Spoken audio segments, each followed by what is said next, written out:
Excuse me po. Ito ang programang walang kinikilingan at walang pinoprotektahan. Serbisyong totoo lang. At dahil hindi natutulog ang balita, nakatutok kami 24 oras. Samantalang viral ngayon ang video ng mga damuhalang palaka na kumakalat ngayon sa social media.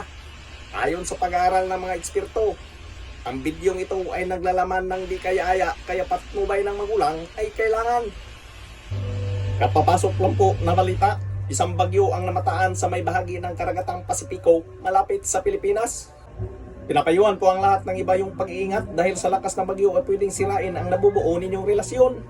Kahit tapat at matibay pa ang inyong pagmamahalan.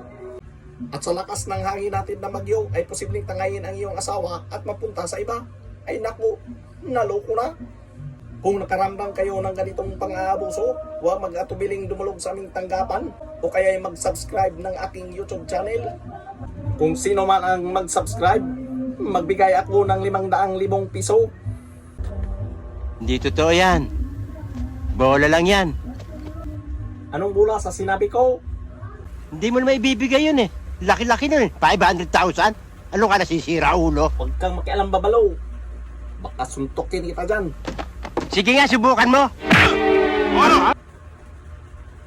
Kala mo hindi kita papatulan ha?